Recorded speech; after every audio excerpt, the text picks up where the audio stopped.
этом году российскому боксу исполняется 130 лет. Эта дата – повод для гордости и радости не только для самой федерации, но и для всех любителей нашего олимпийского вида спорта. В этой великой истории успеха огромное значение имеет и Свердловская область, внесшая значительный вклад в развитие и популяризацию бокса в стране. Свердловская область по праву гордится своими звездными боксерами и тренерами, которые ежедневно вносят значительный вклад в развитие бокса как на региональном, всероссийском, так и на международном уровне. Здесь можно выделить сотни имен, которые стали символами успеха и мастерства. Владимир Чернев, заслуженный тренер СССР по боксу, наставник известного боксера Константина Дзю, трехкратного чемпиона СССР, чемпиона Европы и мира. Не менее знаменит заслуженный тренер России Леонид Мефонцев, отец и наставник олимпийского чемпиона Егора Мефонцева. Еще один выдающийся уральский тренер Валерий Кириши, который воспитал мастера спорта международного класса Дмитрия Гайсина. Нельзя не вспомнить и об Александре Николаеве, чьи ученики Всеволод Шумков и Александр Зырянов сегодня продолжают славные традиции бокса на соревнованиях различного уровня. Отдельно хочется выделить Александра Александровича Беспутина, еще одного воспитанника Александра Николаева и Юрия Спицына. Сегодня Александр Александрович занимает пост генерального секретаря Федерации бокса России и активно работает на благо развития бокса в стране. Уральские спортсмены и тренеры каждый день показывают, какой мощный потенциал есть у российского бокса.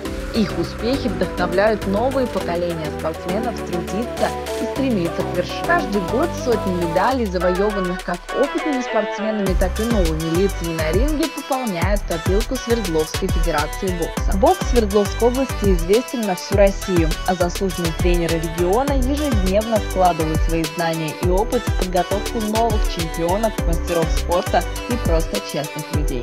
Их вера, умение находить индивидуальный подход к каждому спортсмену и поддержка соревновательного духа создает атмосферу, в которой рождаются настоящие звезды бокса. 130-летний юбилей российского бокса – это не только праздник для всей страны, но и особенно значимое событие для Свердловской области, которая продолжает уверенно продвигаться вперед, укрепляя свои позиции на боксерской арене и внося неоценимый вклад в его развитие. Свердловская область уже давно подтвердила статус кузницы новых олимпийских чемпионов и выдающихся боксеров. Будущее России за боксом. В советском боксе одна из самых сильнейших школ была – это Свердловская школа бокса. Ну, это и есть советская школа бокса. Вспомнить такие имена, как Шамиль Сабиров, Юрий Александров, Егор Мецонцев, Константин Дзю и ряд многих выдающихся боксеров Свердловской области. Сегодня праздник бокса. Я поздравляю каждого боксера, любителя, также тех, кто занимается боксом, с этим великим праздником, с юбилеем, 130-летием. В бокс я пришла в 16 лет, уже на уровне юниорок. Первый и на данный момент здешний мой тренер Воробьев Евгений Валерьевич. Моя биография тоже связана с боксом. С 14 лет я начал заниматься боксом в городе Карпинске, хотя я уроженец города Волчанска. Ездил в соседний город за 30 километров. Первые мои тренеры – это Геннадий Лабутин и Коновалов Александр.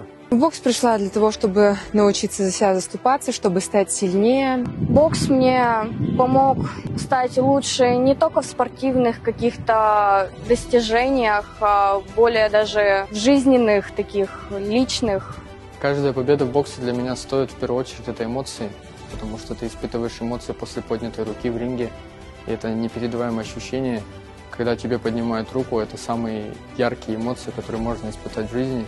Поэтому я считаю, что ради эмоций как раз-таки и поднятой руки стоит жить в боксе. Каждый день меня мотивирует приходить на тренировку то, что я могу самосовершенствоваться и улучшать свои навыки. Я заряжаюсь от детей, от своих друзей, товарищей, от тренеров, которые горят своим любимым спортом. Они идут замотивированные и готовы побеждать. С каждым годом мы растем. Свердловская областная федерация бокса старается делать нам сборы, на которых мы собираемся со всей нашей области, с разных городов. Бокс на данный момент развивается очень-очень масштабно. проводятся профессиональные поединки на территории России. Также огромное количество любительских соревнований. На любительских соревнованиях сейчас платят огромные призовые, что очень хорошо для спортсменов. Это огромная поддержка для них. Ну и в принципе в Свердловской области также развивается бокс. Благодаря хорошим председателям наш бокс развивается, нам платят стипендии. И это в первую очередь помогает нам расти дальше, двигаться и показывать отличные результаты. Самый большой урок, который я узнала в боксе, это не нужно бояться идти до конца. Нужно идти, да, ты боишься, но все равно преодолевать этот страх, потому что мы же не знаем, что впереди. Посредством занятия бокса человек воспитывает характер, дисциплину. Это самое главное и важное в этом виде спорта. И в этот день я хочу поздравить всех тренеров нашей России с этим замечательным праздником, их воспитанников, чтобы они доставляли в первую очередь, конечно, кроме горечи, конечно, которая будет, радость победы родителей, поблагодарить за тот труд, который они вносят в нашу тренерскую лепту, а также руководство нашей Федерации России, Умар Назаровича в первую очередь, Кремлева, за те действия, которые он сегодня проводит в жизнь. Это чемпионаты мира, чемпионаты России. Это огромная работа. Спасибо ему. Руководство Свердловской Федерации бокса Михаилу Кайгородову, Владимиру Фомину, главному тренеру нашей области, Фомину Сергею и всем другим нашим тренерам Свердловской области.